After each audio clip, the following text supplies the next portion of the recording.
ஸ்ரீயப்பதியான சர்வேஸ்வரன் தசாவதாரத்தில் பக்தனுக்காகவே எடுத்த அவதாரம் நிசிம்ம அவதாரம்.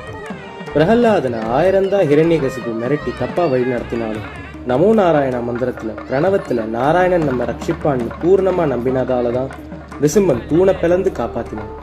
நமக்குள்ளேயும் பல ஹிரண்யகசிப்பு தேவையில்லாத 1000 பக்கம் இழுத்தாலும் நம்ம பூர்ண நம்பிக்கையை நிசிம்மன் பக்கம் வச்சா அவன் ரட்சிப்பான். நிசிம்மன் சேராத பழத்தை சேர்த்த பெருமாள். மனிதன், மிருகம், பகல், இரவு, ஹிரண்யகசிபு மேல பொய்க்கோவும், பிரகல்லாதன் மேல உண்மையான அன்பு, எல்லாத்தையும் கலந்த பெருமாள் தெல்லிய சிங்கமா, சாந்தமா, சங்கு சக்கரத்தோட அழைத்து வாழ்விக்கும் ஆஹ்வான ஹஸ்தத்தோட எழுந்தருளி இருக்கிறது பெருமாள் திருவடிகளை பிரார்த்திக்கிறோம்.